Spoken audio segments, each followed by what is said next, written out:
오늘은 아나니아와 삽비라라는 제목을 가지고 하나님의 말씀 함께 나누도록 하겠습니다. 우리가 신앙생활을 하면서 또는 혹은 우리가 성경을 읽으면서 선뜻 이해가 되지 않는 그런 말씀들이 있어요. 또 도저히 받아들일 수 없는 그런 부분들을 우리가 만날 때가 있습니다. 오늘 사도행전 5장이 바로 우리가 선뜻 받아들이기 힘든 그런 말씀이에요. 사도행전 1장서부터 4장까지 쭉 보게 되면 초대교회는 정말 아름다운 부흥의 역사를 이루어 나가고 있었습니다. 오순절날 마가의 다락방에서 성령이 강하게 임재하였고 또 성령으로 충만한 베드로가 말씀을 선포할 때 3천 명씩 5천 명씩 회개하고 주님 앞에 돌아오면서 초대교회가 메가처치가 되었고 병든 자가 치유가 되고 사도들은 담대하게 복음을 전하는 그런 놀라운 역사를 이루어 나갔어요. 물론 외적인 그런 박해와 핍박이 없었던 건 아니었습니다. 유다 종교 이 지도자들은 이 사도들을 옥에 가두었고 예수의 이름을 전하지 말라고 그들은 이 협박을 하였죠. 그러나 이러한 외적인 핍박에도 초대교회는 결코 흔들리지 않고 계속해서 전진하며 부흥해 나갔습니다. 오히려 성도들은 이런 핍박이 있을 때마다 더욱더 모여서 기도했고 성령으로 충만하여서 자신들의 물건을 함께 나누고 기쁨과 순전한 마음으로 하나님 앞에 예배드리며 찬양을 했습니다. 사도행전 이 4장까지 초대교회 내부적으로는 그 어떤 갈등도 보이지 않았어요. 그런데 오늘 이 본문의 5장서부터 보게 되면 분위기가 완전하게 달라지면서 교회를 무너뜨리는 이 공격이 밖에서 들어오는 것이 아니라 안에서 시작된 것을 보게 됩니다. 사탄은 지금도 교회를 넘어뜨리기 위해서 외적으로 내적으로 계속 공격해서 교회가 무너지게끔 사탄이 역사한다는 거죠. 오늘 사도행전 5장은 초대교회 역사상 첫 번째 내부적 위기를 아주 비중 있고 그리고 엄중하게 다루고 있습니다. 바로 이 사건이 바로 이제 아나니아와 이 삽비라 사건인데 우리가 오늘 이 본문을 읽으면서 먼저 품게 되는 의문과 또 질문이 생깁니다. 어떤 의문과 질문이냐면 아나니아 삽비라가 정말 자기가 가지고 있는 이 밭을 팔아서 일부를 숨기고 교회 앞에 드렸는데 정말 그것이 죽을 만큼 몹쓸 그런 죄악인가? 우리 한번 생각해 볼 필요가 있고요. 이것이 그 정도로 큰 죄라면 오늘날 살아남아 있을 그 성도가 도대체 몇 명이 있을까? 우리가 생각해 보게 됩니다.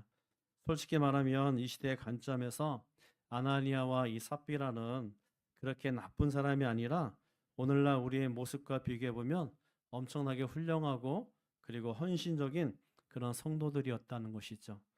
이 아나니아 삽비는 어떤 사람이냐면 이들은 하나님의 은혜를 깊이 경험한 그런 사람들이었어요. 언제 정확하게 이들이 예수를 영접한지 모르지만 그러나 대충 우리가 알 수 있는 것은 베드로가 오순절날 성령에 감동되어 말씀을 선포할 때 3천 명씩 5천 명씩 회개하고 들어오는 그때 이 아나니아와 삽비라도 함께 예루살렘 그 공동체의 일원이 된 그런 사람들이었습니다. 그래서 성령의 강력한 임재를 은혜의 눈으로 그가 보고 그리고 몸으로 체험했던 그런 사람들이죠. 우리가 사도행전 우리가 1장서부터 4장까지 보게 되면 강력한 성령이 임재하지 않았습니까? 그것을 다 경험했던 사람들이 바로 아나니아와 삽비라였어요. 둘째로 이 아나니아와 삽비라는 비교적 부유했던 그런 사람들이죠. 초대교회를 우리가 보게 되면 대부분 초대교회 교인들은 하루 벌어서 하루 먹고 사는 그런 가난한 그런 서민들이었어요. 그런데 오늘 본문 1절에 보게 되면 아나니아는 이 소유를 팔아서 소유가 있었다는 거예요. 그 소유가 뭐냐면 3절에 보게 되면 이 땅이었던 것입니다. 부동산.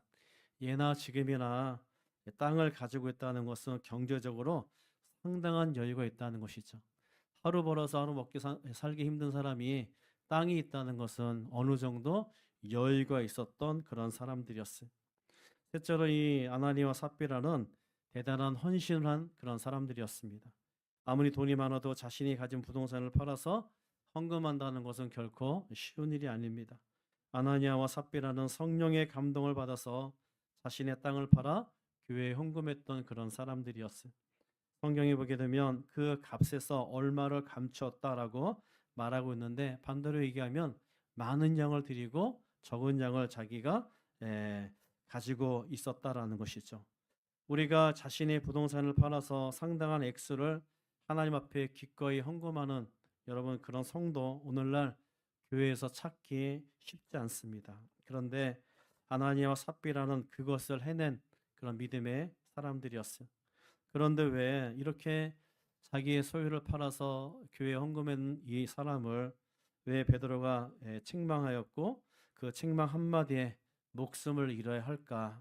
우리는 도저히 이 성경을 읽으면서 또 이 시대에 적용하면서 우리는 이 아나니아 삽비라에 대한 이야기를 우리가 이해를 하지 못한다라는 것이죠. 과연 이 세상 그 어느 누구라 할지라도 이 아나니아와 삽비라에 대해서 돌을 던질 사람이 있겠습니까? 요한복음 8장에 보게 되면 바리새인과 이 서기관들이 현장에서 가늠하다 잡힌 한 여인을 예수님에게 끌고 오게 됩니다. 그러면서 예수님에게 율법대로 이 여인을 돌로 쳐야 합니까? 하면서 양손에 돌을 들고 예수님에게 달려왔던 거예요. 예수님께서 뭐라 말씀하셨냐면 너희 중에 죄 없는 자가 먼저 돌로 치라. 그러니까 모두가 다 자기 안에 죄가 있는 것을 보고 어른에서부터 시작해서 아이에 이르기까지 모두가 다 돌을 내려놓고 다 도망쳐 버렸어요. 그 어떤 인간도 타인의 죄에 대해서 제 앞에서 돌을 던질 만한 사람이 아무도 없다는 것이죠. 제가 어떤 죄를 범한다고 해서 여러분들이 저를 향해서 돌을 칠 수 있겠습니까? 또 어떠한 사람이 큰 죄를 범한다고 해서 우리가 그를 향해서 죄를 지었다라고 하면서 우리가 돌을 던질 수 있겠냐 말이에요. 오늘 이 아나니아 삽비라도 마찬가지. 그들이 정말 우리보다 더 신앙심이 좋은데도 불구하고 우리가 그들을 향해서 정말 이 돌을 들어서 그들을 칠 수 있겠냐 말입니다. 우리가 이 사도행전 5장 이 아나니아 삽비라가 죽었다. 여기에 우리는 관심이 많아요.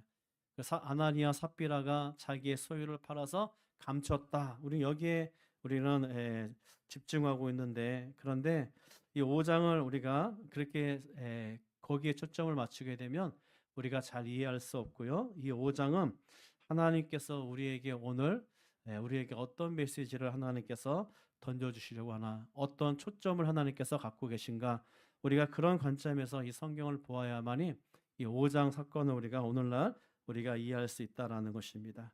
그러면 하나님께서 아나니아 삽비라 이 사건을 통해서 어떤 그런 메시지를 우리에게 하나님께서 던져주시나 그 두 가지에 대해서 한번 살펴보려고 하는데 첫 번째로 우리가 11절을 같이 한번 읽겠습니다. 온 교회와 이 일을 듣는 사람들이 다 크게 두려워하니라. 온 교회 3,000명씩 5,000명씩 회개하고 돌아왔던 이 메가처치 큰 교회 예루살렘 교회 아나니아 삽비라 이전에 이런 사건이 없었죠. 이 사건을 경험한 수많은 믿음의 사람들이 하나님을 크게 두려워하게 되었다라는 것입니다. 우리는 성경을 읽을 때 하나님께서 원하시는 것이 무엇인가? 하나님이 무엇을 말씀하고 싶어 하시는가? 우리가 그것을 먼저 생각해야 된다라는 것이죠. 하나님께서 원하시는 교회는 사람들을 두려워하는 교회가 아니라 하나님을 두려워하는 그런 교회가 되어야 된다라는 것이죠.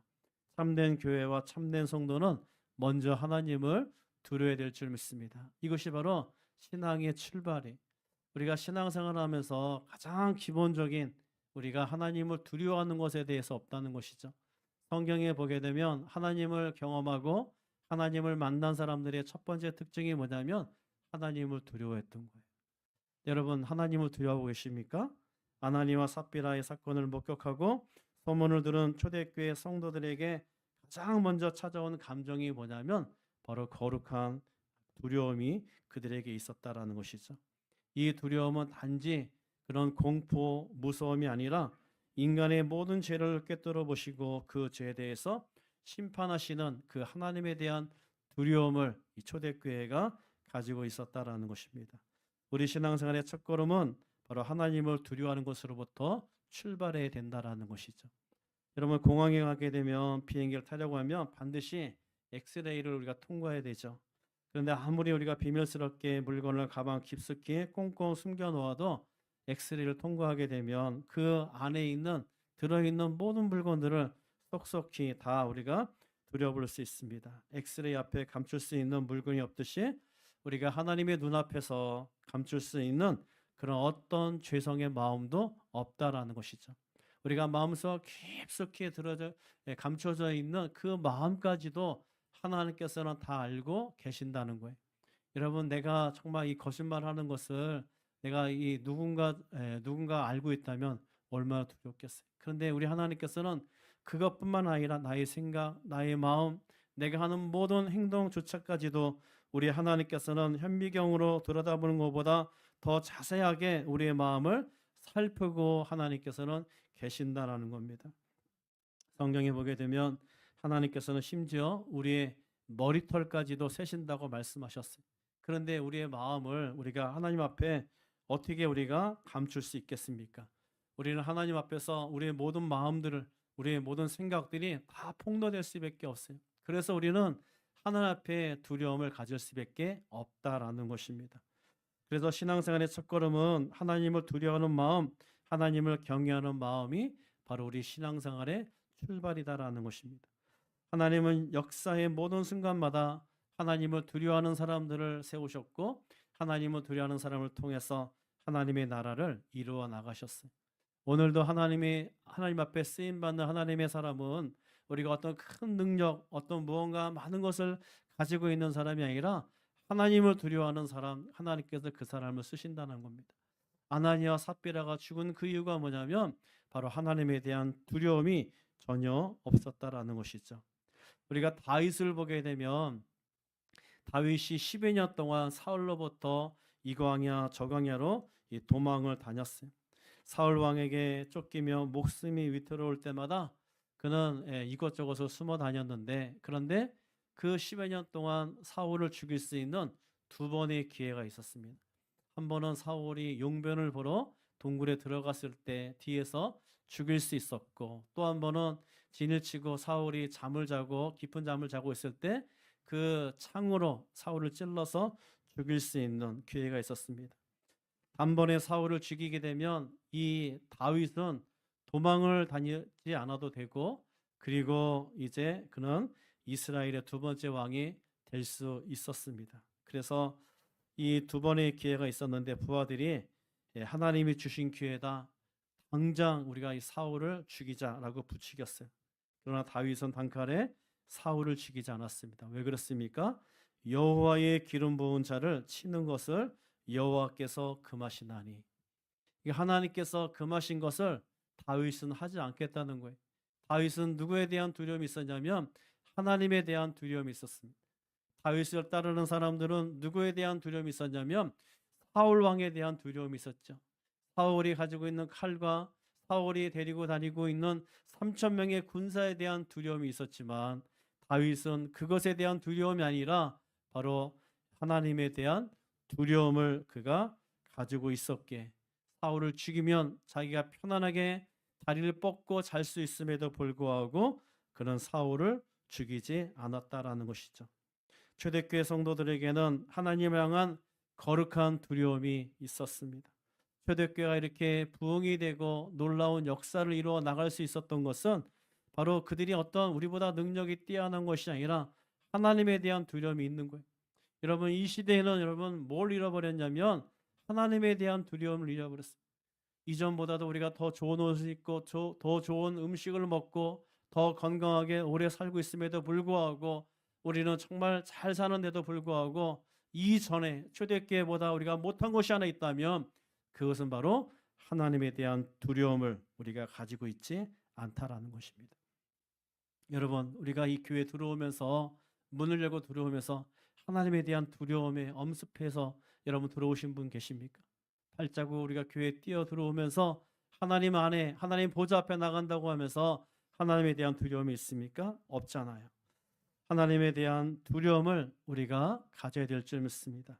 하나님 앞에 드리는 이 예배가 하나님의 두려움이 없으면 소홀해지는 거예요. 우리의 생각도 우리의 마음도 세상 가운데 빼앗기고 우리가 온전히 하나님 앞에 우리의 마음과 정성을 다해서 우리가 예배를 드리지 않게 되더라라는 것입니다. 하나님은 하나님의 교회가 하나님을 두려워하는 교회가 되기를 하나님께서 원하셔요. 우리가 이 안에서 하나님을 사랑하는 것도 중요하지만 하나님을 사랑하는 것과 동시에 우리는 또한 하나님에 대한 두려움을 가지는 그런 삶을 살아야 될 줄 믿습니다. 하나님을 두려워한다는 것은 어떤 의미를 가지냐면 하나님을 하나님으로서 인정하는 거예요. 여러분, 우리가 하나님으로서 인정하지 않으면 하나님에 대한 두려움을 갖지 않죠. 우리의 자녀가 부모에 대해서 인정한다면 부모의 뭐죠? 권위를 인정해야죠. 부모가 가진 것이 없고 못나고 능력이 없고 실력이 없어도 우리가 부모로서 인정한다면 그 부모의 권위를 우리가 인정하는 것처럼 우리가 하나님을 하나님으로서 인정한다면 하나님에 대한 두려움을 우리가 가지셔야 될 줄 믿습니다. 우리가 하나님을 하나님으로 인정하지 않으면 하나님 앞에서 쉽게 그냥 죄를 범하는 거예요. 아무 생각이나 거리낌 없이 아무 마음이나 품는 것이. 우리가 여러분 그 죄가 우리 안에 들어오는 거 우리가 막을 수 없잖아요. 죄가 계속해서 우리에게 공격하는 건 우리가 막을 수 없지만 그러나 그 죄가 우리 안에 우리를 주관하는 것은 우리가 막을 수가 있는 거예요. 그래서 죄가 들어올 때마다 그것을 인정하는 것이 아니라 우리가 회개하고 우리가 그 죄를 물리치고 싸워서 이길 때 우리는 비로소 하나님을 두려워하는 삶을 살게 된다는 것입니다. 우리가 죄를 짓는 가장 큰 이유는 하나님에 대한 두려움이 없기 때문인 줄 믿습니다. 지금 하나님께서 지켜보신다면 여러분 하나님께서 지금 우리의 마음을 여러분 현미경보다 더 자세하게 들여다보신다면 우리가 죄를 지을 수 있겠습니까? 죄를 짓더라도 우리가 하나님 앞에 강력하게 회개하게 된다라는 것이죠. 바로 이 다윗이 그런 삶을 살았어요. 다윗이 그렇게 하나님 앞에 회개했던 것은 하나님의 그런 임재와 하나님에 대한 두려움이 있었기 때문인 줄 믿습니다. 구약 시대에 보게 되면 제사장 엘리의 아들 홈리와 비느하스가 있었는데 그들 역시 제사장이었어요. 그들을 가리켜서 성경은 불량자다라고 말씀하고 있습니다.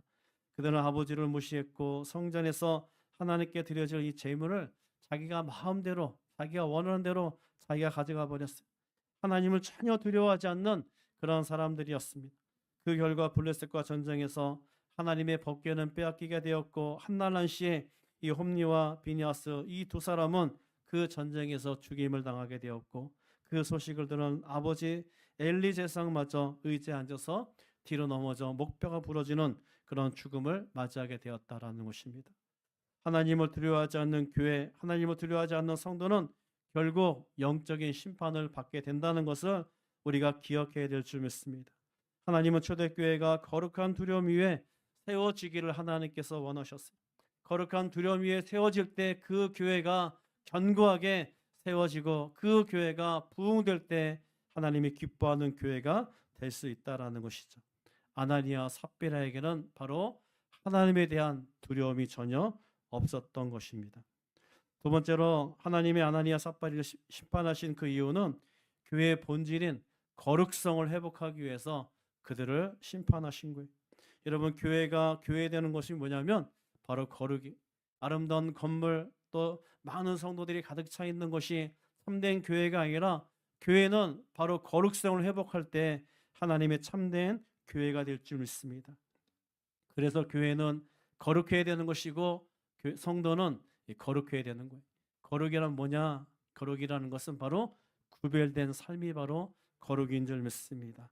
세상과 분리되는 세상과 똑같이 살아가는 것이 아니라 세상과 분리되는 여러분 우리가 세상과 분리되는 가장 중요한 게 뭐죠? 핵심적인 게 뭐죠? 우리는 하나님을 믿는다는 거예요. 예수 그리스도를 믿는다는 거예요.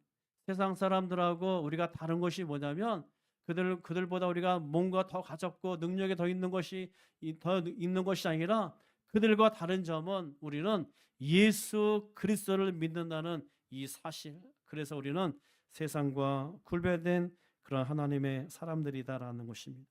교회라는 것은 바로 하나님이 임재하는 곳인 줄 믿습니다. 저와 여러분 때문에 교회가 거룩하게 되는 것이 아니라 바로 이곳에 하나님의 성령이 임재하기 때문에 이 교회가 거룩하게 되는 거예요. 저와 여러분들이 성도 거룩한 하나님의 백성으로 불림받는 것은 우리가 거룩하고 능력이 있기 때문이 아니라 죄를 안 짓기 때문이 아니라 바로 우리 안에 성령님이 계시기 때문에 우리가 성도가 되는 줄 믿습니다. 성령의 강력한 역사로 교회가 세워졌습니다. 성령으로 충만한 교회가 세상의 죄악과 세속화로부터 그리고 교회를 지키는 유일한 그 무기는 바로 거룩함이다라는 겁니다. 초대교회와 중세교회 여러분 수많은 우리가 부흥의 시대마다 그 교회를 지킬 수 있었던 것은 바로 목사가 아니에요. 장로가 아니에요. 위대한 신앙이 아니라 교회가 거룩함을 회복시킬 때 하나님께서는 그 교회를 하나님께서는 그때그때마다 하나님께서 지켜주셨어요. 교회의 가장 강력한 무기는 뭐냐? 바로 거룩함이. 내가 바로 세상과 구별된 하나님의 백성이다라고 인정하고 고백하는 거, 이것이 바로 하나님께서 우리에게 주신 가장 강력한 무기인 줄 믿습니다. 여러분, 그런데 사도 베드로가 아나를 향해서 선포한 이 책망을 보게 되면 우리 3절 같이 한번 읽겠습니다.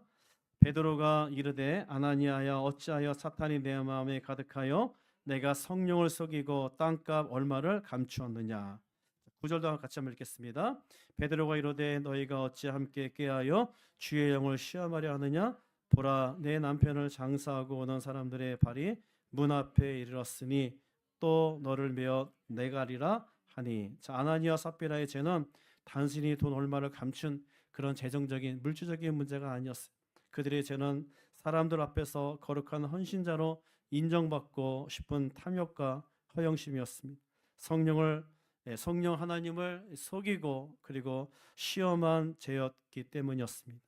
성령으로 세워진 이 거룩한 교회 안에 거짓과 이 탐심, 허영심 이런 것들이 들어와서 성령을 속이게 되고 그리고 결국 이 교회는 거룩성을 잃어버리게 되는데, 교회는 그 거룩성을 잃어버리게 되면 교회는 무너지고 파괴되고 그리고 세속화된다는 거예요. 여러분, 우리가 이 중세 그 유럽의 교회들을 보게 되면 그 교회가 얼마나 강력한 부흥들이 임했습니까? 17세기와 18세기에 이르는 수많은 부흥의 역사들을 보게 되면 많은 사람들이 회개하고 돌아오면서 정말 아름다운 건축들이 이루어졌는데, 그런데 여러분 교회 안에 거룩성을 잃어버리고 세속화가 들어오면서 면죄부를 팔고 그리고 여러분 이제 천국과 지옥이 아닌 또 다른 것을 그들이 팔면서 그들이 얼마나 많은 타락과 거룩함을 잊어버리면서 교회가 무너져 온 것을 우리가 교회사를 통해서 우리가 알지 않습니까? 연옥에 가게 되면 우리가 돈을 많이 내면 그 연옥에 있는 사람이 천국에 올라간다는 거예요. 그러면서 면죄부를 팔았잖아요. 그리고 많은 사람들이 정말 하나님 앞에 온전히 회개하고 나가는 것이 아니라 중간에 이 목회자들이 패스터들이 중간에 착취를 하고 갈취를 하면서 이 교회가 점점 세속화되는 그런 것들을 보면서 수많은 교회들이 다 무너진 것들을 우리가 보게 됩니다. 교회의 가장 중요한 거 거룩함을 잃어버리게 되면 교회는 무너지게 돼 있어요. 우리의 가정도 여러분 거룩함을 잃어버리게 되면 가정도 무너지게